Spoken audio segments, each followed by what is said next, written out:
They make it a habit to bring the ball up the court at a speed that makes the defense uncomfortable. A good point guard makes it a habit to take advantage of a disorganized defense. In fact, that's the reason that you race, is to take advantage of a disorganized defense. Anytime a team goes from being on offense to then having to get back and be on defense, there's a moment in time when they're disorganized. Don't misunderstand, though, what I'm saying. Race does not mean rush.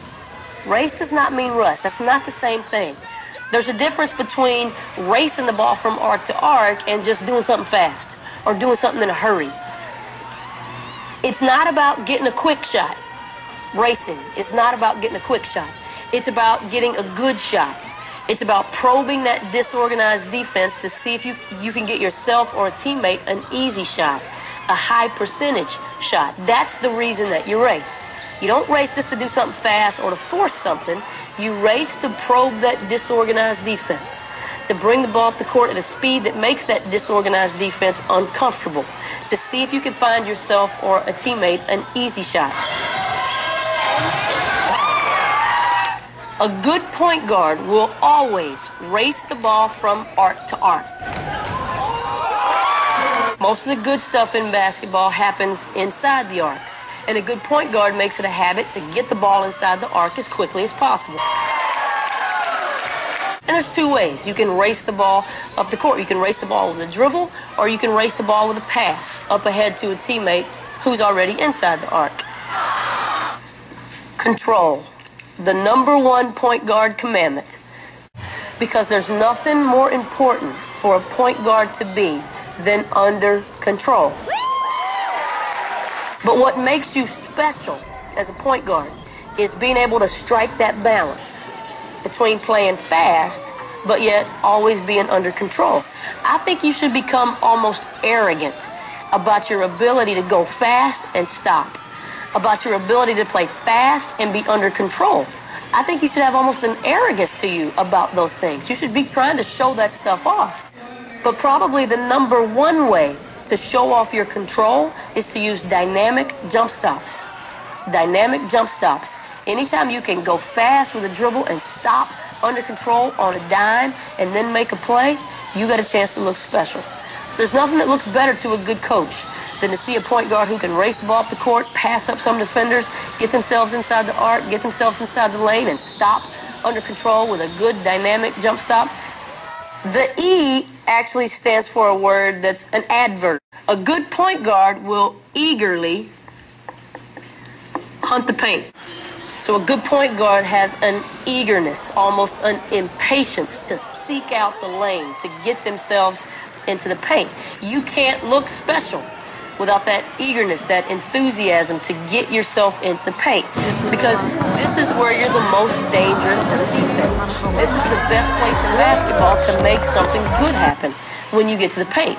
So when you get to the lane especially, you've got to be purposeful, be decisive.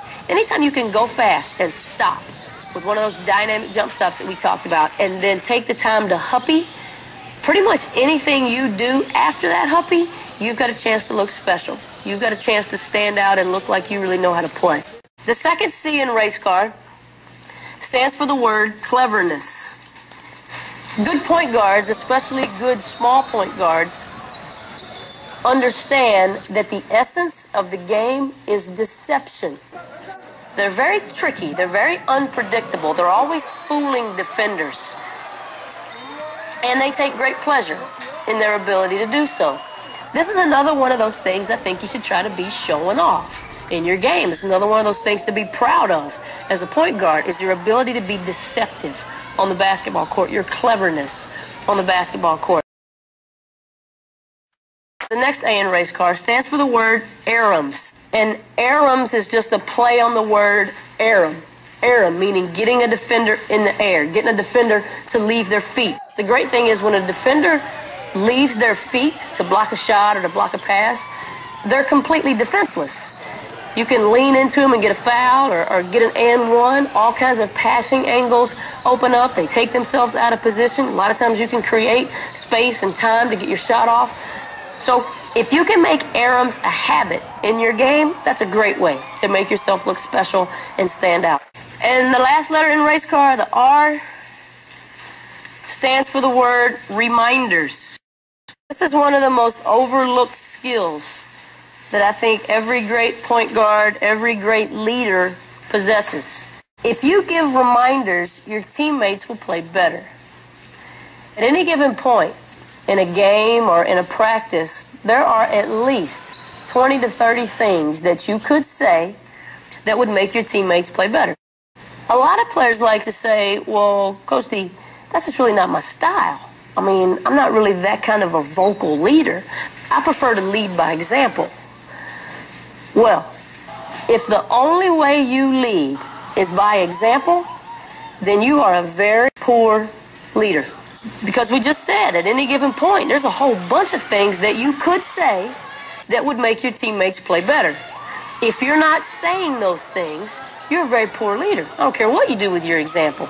If the only way you lead is by example, you're a very poor leader. You know, just about every point guard knows the things that need to happen in order for their team to be successful. But very few of those point guards make it a habit of giving their teammates reminders about those things throughout a practice and throughout a game. But here's the key thing to remember about reminders. If you're going to be a special point guard, you got to do better than tell your teammates what they should have done. You got to tell your teammates what they're going to need to do. Good point guards make it a habit of recognizing a situation before it happens and giving a reminder before it's too late.